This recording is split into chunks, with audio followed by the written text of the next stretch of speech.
तो जो है 3 के बाद 4 तारीख हो जाएगी और 5 सितंबर को हम लोग शिक्षक दिवस मनाएंगे। शिक्षक का हमारे समाज में एक अलग स्थान होता है। तो आज की जो हमारी कहानी है वो एक शिक्षक और छात्र से जुड़ी हुई, और छात्र जो एक राजा महाराजा है। ये कहानी शायद उन बच्चों के लिए है जो खुद को बहुत ताकतवर, बहुत बड़ा, बहुत ऊपर मानते हैं। तो ये कहानी है एक ऐसे महाराजा की जो एक बहुत ही महान, एक बहुत ही बड़े रियासत के राजा हुआ करते थे।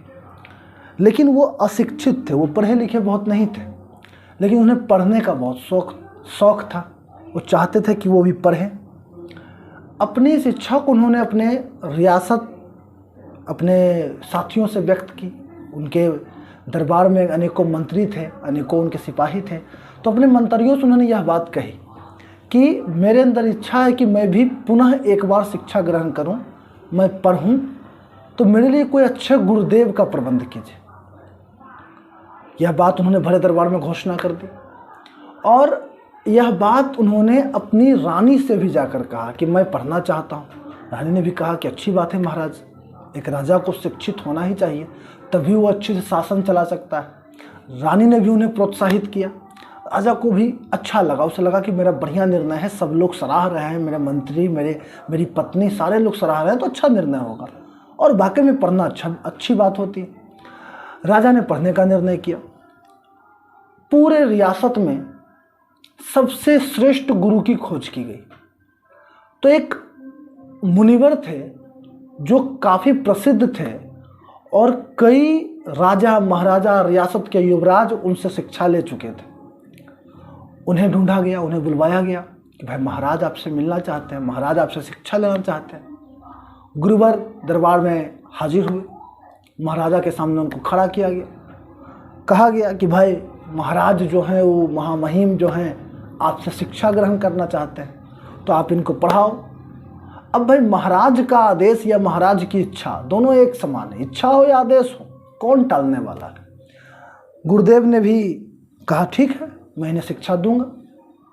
एक समय निर्धारित किया गया, और अगले ही दिन से गुरुवर ने शिक्षा देनी शुरू कर दी। गुरुवर प्रतिदिन दरबार में आते थे, महाराज बैठे होते थे, और नीचे दरबार में ही एक कुर्सी पर गुरुवर को स्थान दिया जाता था। गुरुवर ससम्मान वहाँ बैठते थे, गुरुवर शिक्षा देते थे, और प्रतिदिन महाराज की क्लास शुरू हो गई। महाराज शिक्षा ग्रहण करने लगे। दिन बीते, सप्ताह बीते, महीने बीते, विगत कई महीने बीत गए, और प्रतिदिन गुरुवर आने लगे। महाराज को हर दिन नई नई बातें बताते थे, नई नई शिक्षाएं देते थे। अचानक एक दिन महाराज बहुत चिंतित होकर बैठे हुए थे। उनकी चिंता का कारण था, चिंता का कारण ये था कि महाराज को ऐसा लग रहा था कि इतने महीनों से वो गुरुवर से सीख रहे हैं, गुरुवर सिखाते भी बहुत अच्छे से हैं, लेकिन वो कुछ सीख नहीं पा रहे हैं। इस चिंता को उन्होंने अपने दरबार के मंत्रियों से भी कहा। वो जाकर अपनी पत्नी से भी कहते हैं, रानी से भी बात करते हैं कि ऐसी ऐसी बात है, गुरुवर तो सिखाते हैं, मैं सीख नहीं पाता हूँ। गुरुवर हैं, अब उनको मैं दोष कैसे दे सकता हूँ। उन्होंने कितने राजा महाराजाओं को पढ़ाया है, कितने युवराज को शिक्षा दिया है, तो वो तो अच्छे गुरु हैं, श्रेष्ठ गुरु हैं, तो दोष कहाँ है। मैं इस बात को समझना चाहता हूँ। अब महाराज बहुत चिंता में डूबे हुए थे। कोई उन्हें इस बात का उत्तर दे नहीं पा रहा था। तो रानी ने उनसे सलाह दिया कि आप ऐसा क्यों नहीं करते हैं कि आप गुरुवर से ही इसका उत्तर पूछ लें। लेकिन महाराज के मन में संकोच हो रहा था। उन्हें लग रहा था अगर मैं ऐसा पूछ लेता हूं तो शायद गुरुवर को यह ना लग जाए कि मैं उनकी योग्यता पर शक कर रहा हूं। रानी ने उन्हें समझाया कि ऐसी कोई बात नहीं है, आप अच्छे से सीख लीजिए। आप कहिए कि आप अपने ऊपर दोष लीजिए, आप कहिए कि मैं बुरा हूं, मेरी समझ कमज़ोर है, मैं समझ नहीं पा रहा हूं। आप अपने ऊपर दोष लेके गुरुवर से पूछ लीजिए। महाराज ने भी निश्चय कर लिया कि मैं गुरुवर से अगले दिन पूछ लूँगा कि गुरुवर, मैं आपसे इतने महीनों से शिक्षा ग्रहण कर रहा हूँ, लेकिन आप जो भी बताते हैं वो उस वक्त मुझे समझ में आता है, लेकिन मैं उसे याद नहीं रख पाता हूँ। मैं उस चीज़ को दोबारा अपने जीवन में अपना नहीं पाता हूँ, उसको याद नहीं कर पाता। क्यों? अगले दिन गुरुवर आए। महाराज ने मन में प्रश्न ठान लिया था। गुरुवर बैठे, उन्होंने महाराज से आज्ञा ली कि प्रभु अगर आपकी आज्ञा हो महाराज तो आप शिक्षा का कार्य शुरू किया जाए। महाराज ने हाथ जोड़ते हुए विनम्रतापूर्वक पूछा कि गुरुवर, शिक्षा कार्य शुरू करने से पहले मेरा एक प्रश्न है, अगर आप उसका उत्तर दे देते तो बहुत संतुष्टि हो जाती। गुरुवर ने कहा, पूछिए महाराज, मैं तो आपके प्रश्नों के उत्तर को देने के लिए यहाँ आता हूँ। महाराज ने कहा कि गुरुवर, मैं प्रतिदिन कई महीनों से आपसे शिक्षा ले रहा हूँ, लेकिन मुझे उसका कोई लाभ दिख नहीं रहा है। मैं कुछ भी चीज़ अगर याद करना चाहता हूँ तो मुझे याद नहीं रहती। ऐसा क्यों? शायद मेरी बुद्धि कमज़ोर है या मैं सक्षम नहीं कि मैं आपसे शिक्षा ले सकूं। तो ऐसा क्या कारण है कि मैं आपकी दी हुई शिक्षा को ग्रहण नहीं कर पा रहा हूं? गुरुवर मुस्कुराते हैं। गुरुदेव को मुस्कुराता देख महाराज विचलित हो जाते हैं, कहते हैं हम आपसे पूछ रहे हैं और आप मुस्कुरा रहे हैं गुरुवर। तो गुरुदेव ने कहा कि महाराज, इस प्रश्न का उत्तर तो मैं जानता हूं और मैं इसका उत्तर आपको बताना भी चाहता हूं, लेकिन मैं भय में हूं कि कहीं आप क्रोधित ना हो जाएं। महाराज ने हाथ जोड़ते हुए गुरुवर से कहा कि आप गुरु हैं मेरे, और आप पर क्रोध करके मैं पाप का भागी नहीं बनूंगा।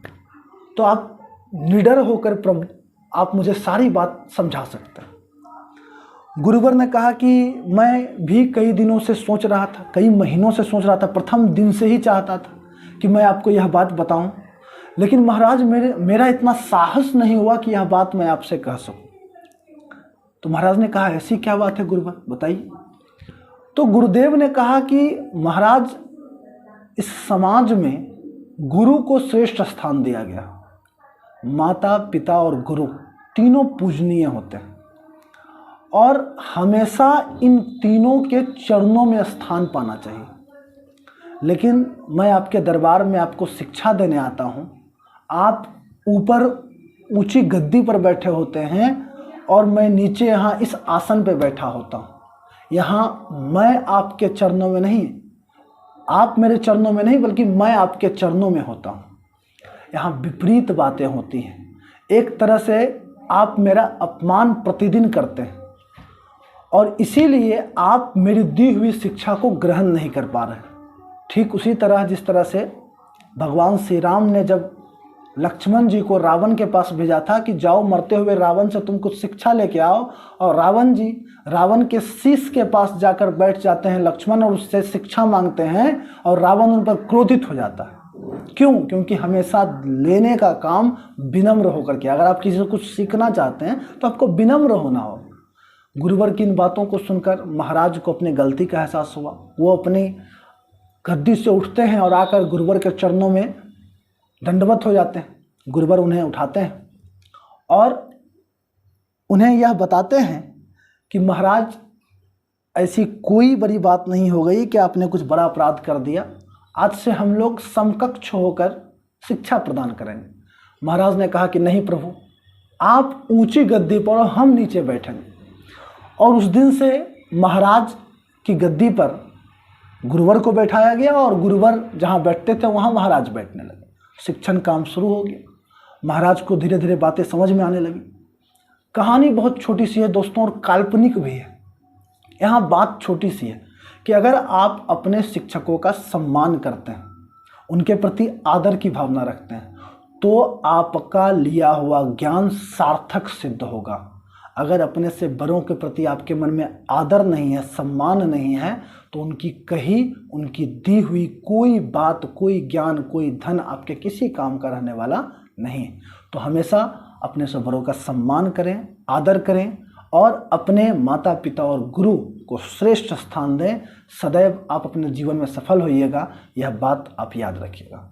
ऐसे ही अनसुनी कहानियों के लिए हमारे इस चैनल को लाइक, सब्सक्राइब और वीडियो को शेयर जरूर करें। बहुत बहुत धन्यवाद साथियों।